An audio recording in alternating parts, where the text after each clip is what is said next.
This is the David Greene Show. What would be a reasonable cap rate range for a short-term rental that does not cover mortgage expense the initial years? What's up, everybody? Welcome to Real Talk Real Estate. I'm your host, David Greene, and this is the show where we pull back the curtain and share stories, details, and insight into the crazy world of real estate business and investing. In today's show, I take questions from you, the listener base, and answer them for everybody to hear as best as I humanly can with as much entertainment and educational value as I could possibly muster. And speaking about mustering, I'm about to muster up a great show for y'all. So if you're looking to build wealth, change your career, or just learn about the craziness that goes on behind the scenes in the business, you've come to the right place. And if you like today's show format, I'd love for you to be on it.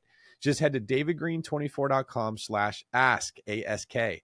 Submit your question there. Video is best, but if you're camera shy, we can always take it written so that I can have you featured on a future episode of the podcast. And for those brave and curious souls that submitted information, we all owe you a debt of gratitude. Not only am I thankful, but everybody listening would not get the show if not for you.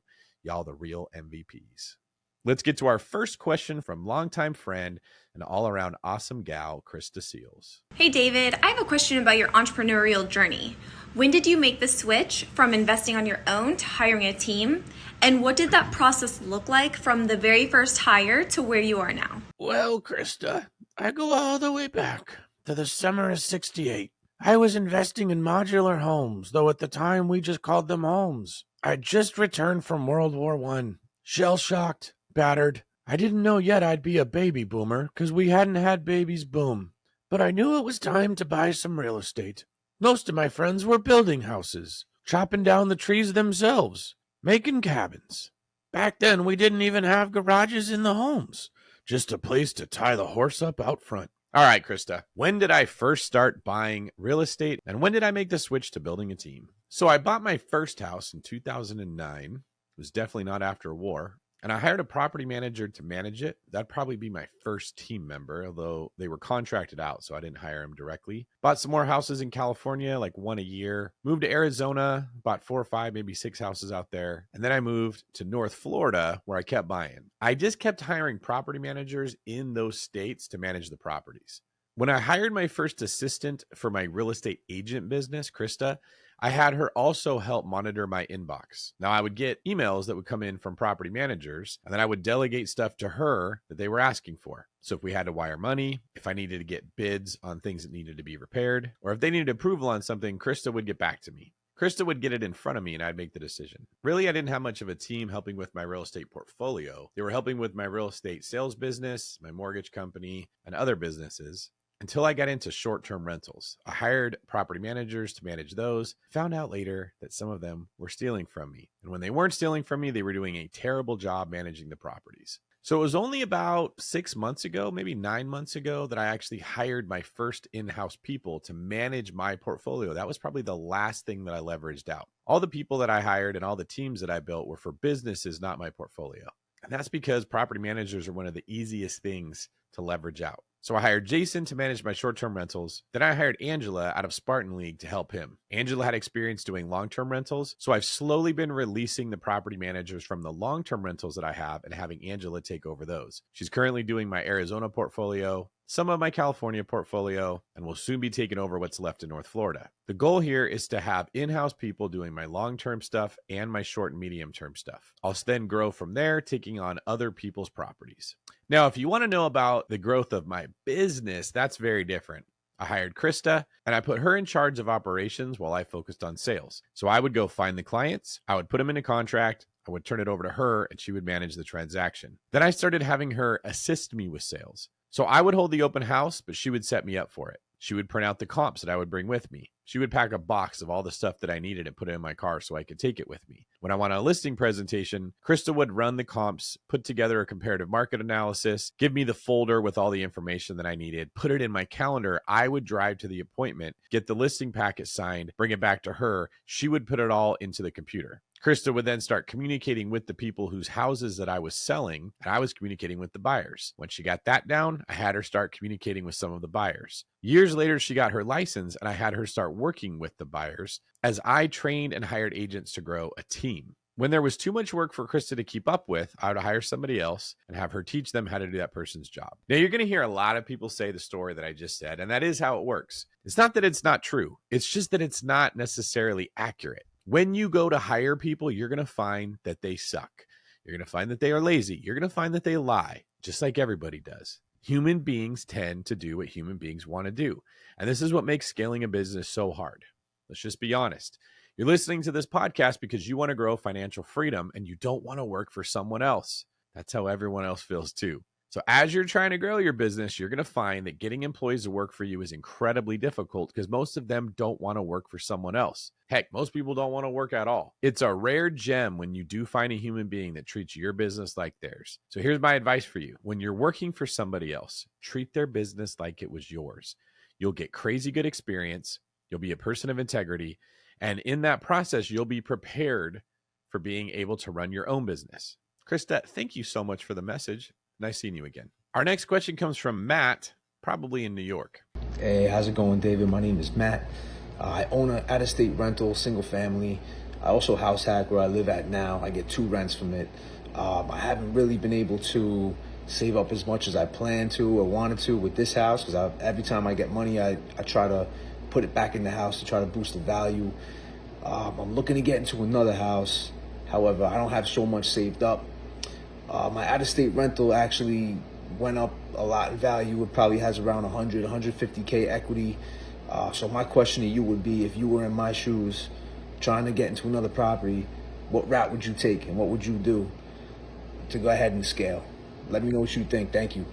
All right, Matt, great question. Let's get into this thing. In our world, you typically hold energy in one of 2 buckets. In a bank account, and we call it cash, or in a property, and we call it equity. You could use energy from either one to buy new properties. The problem with equity is you got to transfer it into cash before you can use it. You could transfer it into cash by selling a property and paying taxes and closing costs, or by doing a cash out refinance and pulling the money out and paying closing costs and interest on that debt. Anytime you can use your cash, you're usually better to do it. But you're telling me you don't have a lot of cash, which puts us in the position of, do you take out your equity or not? When trying to decide if you should keep a current property or get rid of it and buy another one, I like to use what's called return on investment versus return on equity. To calculate return on investment, you're going to take the monthly cash flow that the property provides, multiply it by 12 to give you the yearly cash flow, and then divide it by the money you got to put into the property to get that.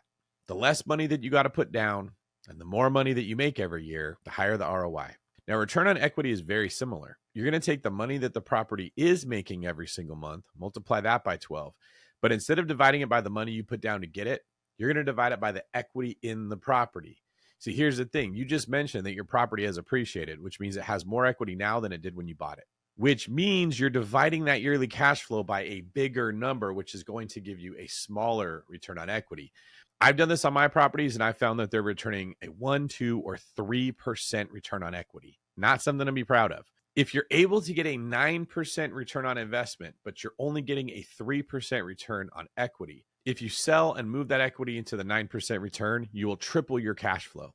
Now, this gets even sweeter if you can buy the property below market value or force equity through a rehab. This is the way I like to invest in real estate.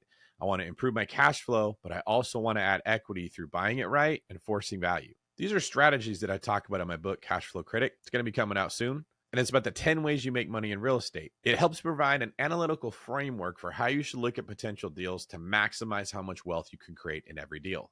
So if you like the property and you think it's performing well and you don't want to shake up your life, just keep it and find a way to save more money. I'd recommend checking out my book, Pillars of Wealth, for advice on how to do that. If you want to complicate your life a little bit, you want something to work on, you want a new project to take on, I'd start looking at areas where you can find good deals, start putting your core four together, then sell the property you have and 1031 into something that will give you something to work on where you can build your wealth. Great question, Matt. All right, our next question comes from Sruthi Rekha. Me and my husband are planning on getting our primary home in California, probably a multifamily.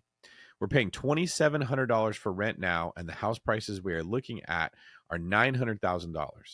I'm not sure how sound the decision is, as we have to pay $2,000 to $4,000 out of pocket, even if I house hack. One other idea I have is investing in Texas for cash flow versus taking a house in California. Can you please advise? Thank you. Well, it doesn't seem like as bad of a decision a house hack to me as you're making it sound. If you're coming out of pocket for $2,000 to $4,000 a month, but you're already coming out of pocket $2,700 a month. 27 is really close to 3,000. So let's just say you'd be coming out of pocket $3,000 on a house hack. You're coming out of pocket 2,700 to 3,000. Would you rather come out of pocket for the same amount of money and own a house, or would you rather do that in rent? That's really the question that we're looking at here. Another thing to consider is that rents tend to go up every year. Now, when you're renting, that you get screwed because your rents go up every single year and it becomes less affordable. That $2,700 a month becomes $2,800, $2,900, $3,100, $3,400. But when you own and you're renting to the tenants, the rent's going up on them.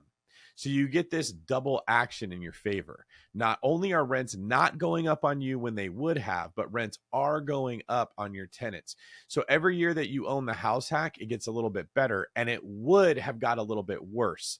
Both levers moving in your favor make it so that coming out of pocket every single month gets easier with each passing year. And that's the key to investing in real estate. You really want to be making decisions for the long term. It's like planting a tree that's going to keep growing all the time. Nobody plants a tree for what's going to happen tomorrow. They plant it for what's going to happen in 10, 20, or 30 years. Now, the other variable here is you're talking about investing in Texas for cash flow. Are you able to get cash flow in Texas? I don't know a lot of places that are providing cash flow, and the ones that are tend to be rougher areas. Are you sure the fundamentals of this area where you're saying you can get cash flow are solid?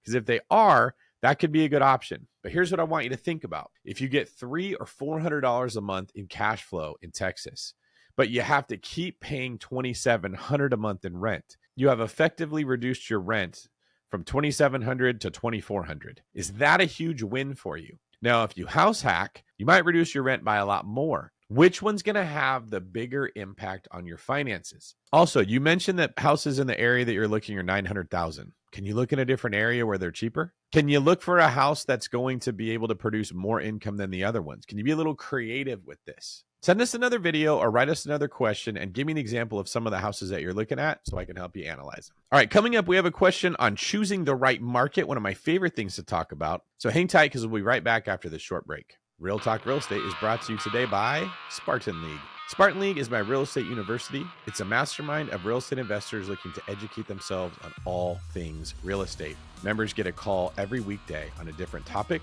from short-term rentals to medium-term rentals to long-term rentals to BRRRR, creative finance, working in the business, budgeting, playing defense, running a business, and more. It's a comprehensive group all about wealth building. So if you're looking for something to kickstart your journey, you want to make more money in real estate with the right support, visit SpartanLeague.com or email mastermind@davidgreene24.com. All right, getting back into it. Sean Gilligan from Brockton, Massachusetts says, I recently sent out a bunch of mailers to multifamily owners and I got a deal for a 3-unit building. The owner lived there for 20 years and was done being a landlord, and I actually got a great deal. I bought the property all in for $468,000.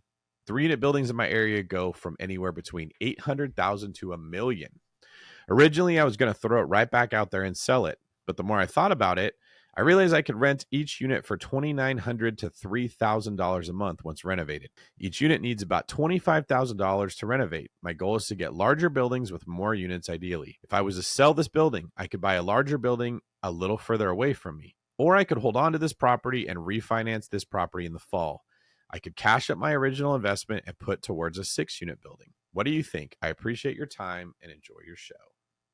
All right, this is a great question and a great position to be in, Sean. So well done. Kudos to you. In fact, this one's so good, I'm turning the lights green in your honor. All right, baby, I'm seeing green, and so are all of you if you're watching on video. I don't like you selling this property. Here's why. Not only are you going to have closing costs, I think you're going to get taxed really bad short-term capital gains. When you don't have a ton of equity and you don't have a ton of capital, I'd like to see you keep as much of it as humanly possible. Also, if 3-unit buildings in your area are selling between $800,000 and $1 million and you're at $468,000, it probably has room to run. It's probably going to keep going up. And when you sell real estate, you often hear people on HGTV or on podcasts, and they always show you the profit they made on the flip. I made 6 figures on this flip. But what they don't talk about is all the equity that they lost not holding it for the next 5 years. You ever met a person who says, I bought a house for $500 and sold it for $800 and I crushed it? And then you ask what it's worth now, and they say 1.1. Yeah, that stings, which is why, one, I only sell real estate if I have to. And two, if I sell real estate, I always put the money into more real estate. That way, I'm not really ever missing out. If I'm just moving equity from one structure to another, I don't feel like I'm losing something. That's what I'd like to see from you here, Sean. Can you buy it, keep it, refinance it, or buy it, put a HELOC on it, use the money to fix up the other units, make it worth a lot more, get that rent you talked about, then refinance it. Now you've got money to scale into these bigger buildings that you're talking about. Hell, I'd even send out another round of mailers, or 10 if you're getting results like this. The one brokerage can help you. We can do HELOCs on investment properties or primary residences, even vacation homes. So if you're listening to this and you want a loan on a property, even a HELOC, we got you. Send me a DM on any social media and I'll get you connected. And for you, Sean, you should really look into this. I like holding real estate in the best areas for a long time. There's something amazing about forgetting that you own a property, remembering it, looking it up on Zillow and seeing the Zestimate is double what it was in your head. This happens to me a lot. I'll look at a property, it's 2017, and I'm like, oh, it's worth 195. And then I'll look at it in 2024, and oh, it's worth 395. It's a great feeling. Imagine if you had 10 properties and the same thing was happening all the time. That's the goal of what we're trying to get to here, my man. And you're not going to get there selling properties. Now, if you told me you had crazy deal flow, tons of deals coming in and not enough capital to take them down, I would say, yeah, sell it, even though you're going to pay taxes and capital gains and closing costs, and use that money to buy all the new ones. Now you traded one property for 4, 5, or 6 of them. But it doesn't sound like that's the case. So for you, I want you to keep it and refinance it and use the money you pull out on the refi to buy new properties. And hey, maybe get yourself something a little nice. All right, moving on to the next segment of the show. We call this the comment section. And by we, I mean I, because I don't have a co-host. Unless you consider my alter ego as a co-host. Batman, you want to take a question? Yeah, this comes right out of YouTube. What would be a reasonable cap rate range for a short-term rental that does not cover mortgage expense the initial years? It's from Jose. Thanks, Bruce. Jose, a reasonable cap rate range for a short-term rental that does not cover mortgage expenses in the first couple years. Let's break down your question here. And first off, kudos to you for having the balls to ask it, because I don't think you're an experienced investor, which means you're a brave man, much like Batman. So you're in good company. Thanks, Dave. We all start somewhere. When you say cap rate range, I think that what you're actually trying to say is return on investment. Cap rate is short for capitalization rate. That's a metric that we use in commercial properties because it applies to commercial financing. It also applies to how properties are valued in the commercial space. It doesn't apply to residential properties like a short-term rental. It'd be a hotel, a triple net property, a strip mall, a multifamily apartment complex that's more than 4 units. Now, if it doesn't cover your mortgage expense for the first few years, why are you going to buy it? You better have a ton of equity in that sucker if you're going to buy something knowing that it doesn't cash flow. I do mention that there's times that you buy properties that don't cash flow, but it's never something I recommend people do on purpose unless there's a compelling reason. In my book, The Cash Flow Critic, the 10 ways that you make money in real estate, I talk about this very thing. Cash flow, referred to in the book as natural cash flow, is the money that comes from a property when you first buy it without doing anything to jazz it up.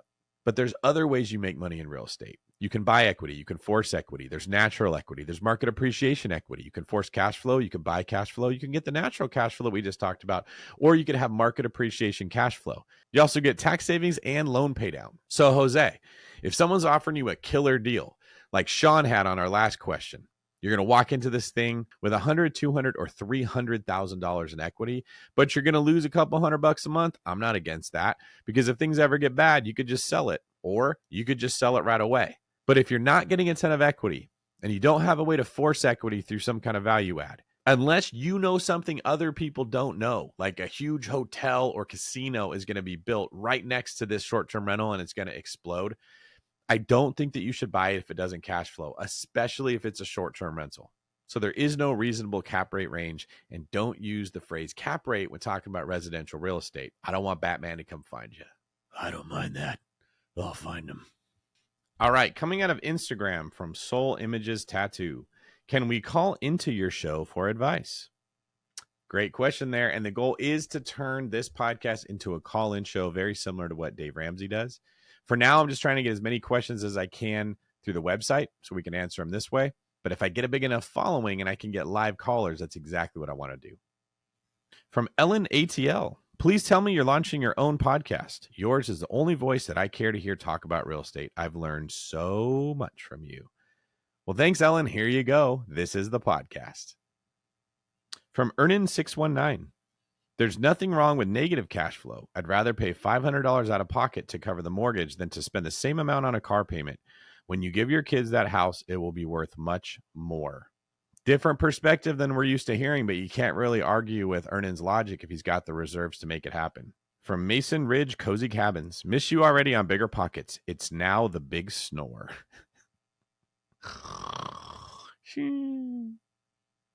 From the old Masonator on a post about house hacking. You need to house hack into a bigger shirt, bro.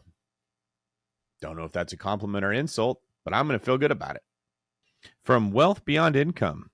I love that at David Greene 24 always walks through his thought process and the variables in play rather than just giving you his opinion.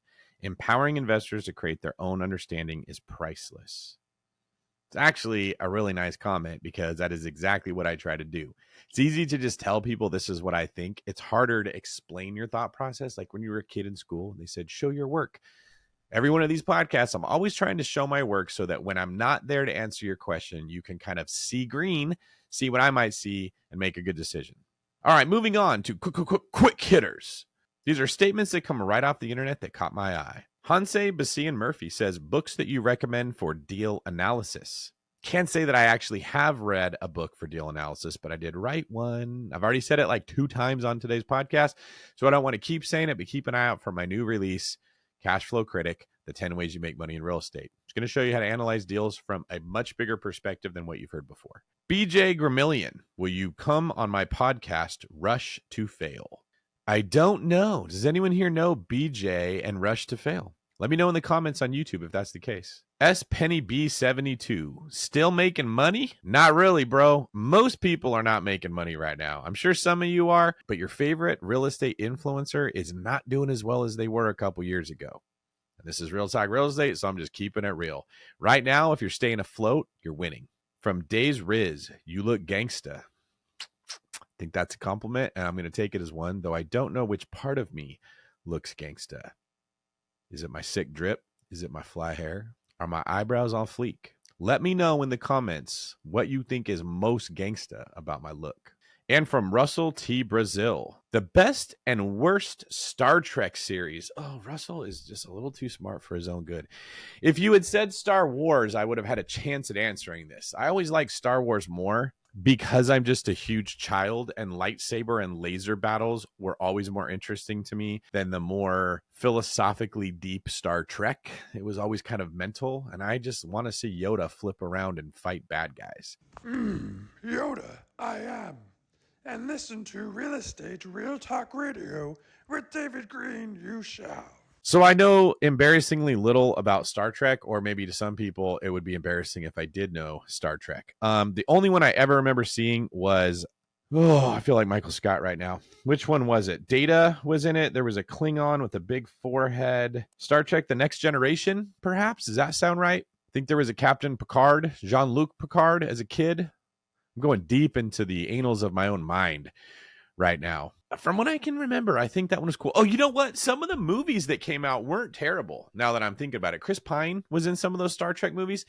They weren't bad. I remember as a kid, my parents watching them. They would rent it from like Blockbuster Video on a VHS, and there was one that had a whale in it, I think. Anybody know what I'm talking about here? I'm going back to like 7-year-old David right now.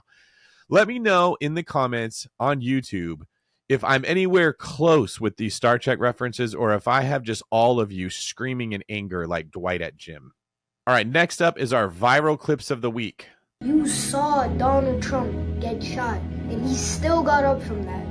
And some of you can't even get up from that comfortable bed you're sitting in. When are you going to understand that you need to lock in? You need to stop wasting time for no reason. If you're still not making at least $100K a month, what are you doing with your life?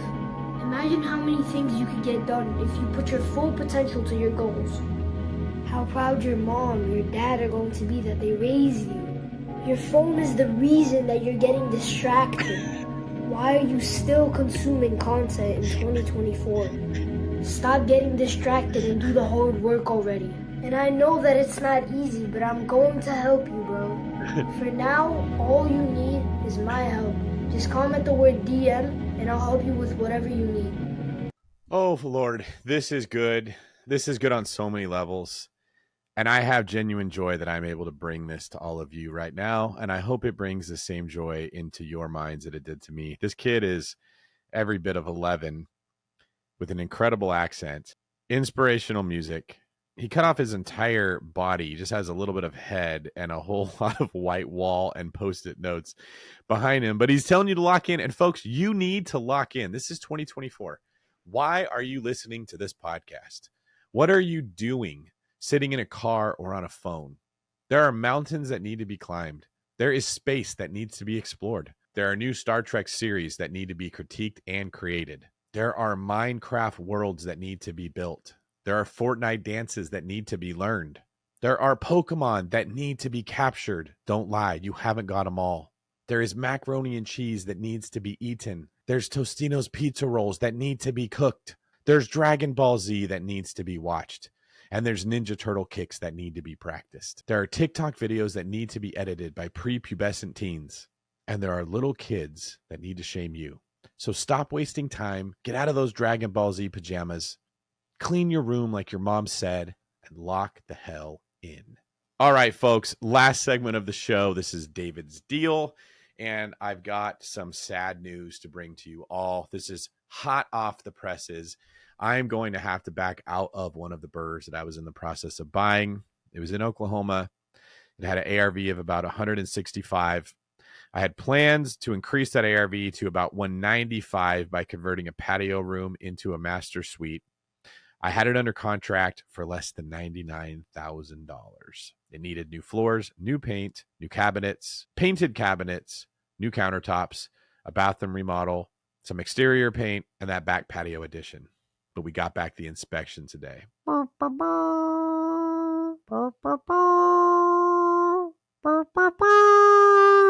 Sad news. Flag is flying at half mast.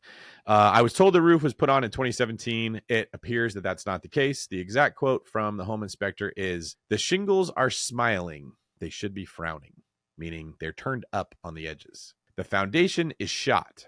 That's never a good sign, especially when it's built on a slab. The siding was put on incorrectly, which means water has gotten underneath it and rotted out the house.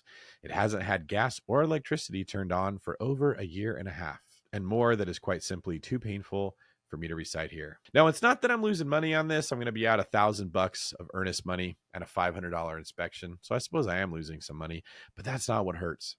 What hurts is I really, really wanted this deal. And just like when you're dating that person that's not right for you, but you want them to be, sometimes you fall in love with a house the same way. And me, yes, me, I'm even susceptible to that same damage. And I'm here sharing it with all of you today so I do not try to talk myself out of it and buy this property. I'm going to have to back out of contract because I do not believe that the seller is going to take a reduction of $30,000 to $40,000 when I already have it at less than $100,000.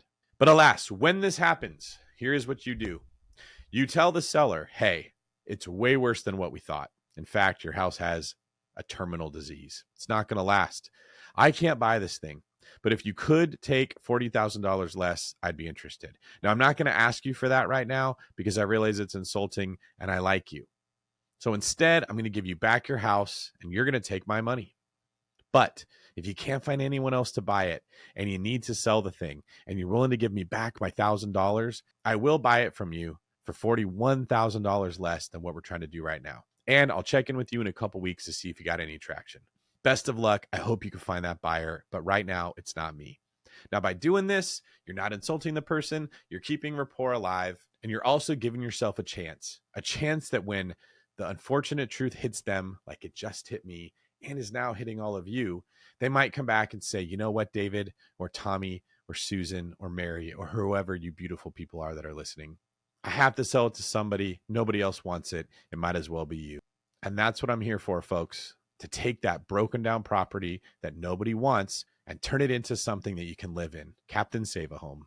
All right, everybody, that is our show for today. I hope you liked it. We covered quite a few topics, including how to transition in business, real estate, and life, when to hire other people, how to scale a portfolio wisely, when to refinance and when to sell, when to invest in new areas, what I know about Star Trek. We even had a cameo from Bruce Wayne. So if you liked it, please do me a favor. Make sure that you subscribe to the show and then go leave me a 5-star review wherever you listen to these podcasts, Spotify, Apple, whatever it is. Also, if you'd like to be even more entertained and you want to see what's going on the video, you can follow me on YouTube or on Spotify where the video plays. Before you go, please share the video with somebody else. If they want to learn about real estate and they like to laugh, this is probably the only podcast they can go, because nobody else is as funny, as intelligent, as experienced, or as silly as we are. I'm David Greene. This is Real Talk Real Estate, and I'll see y'all on the next one.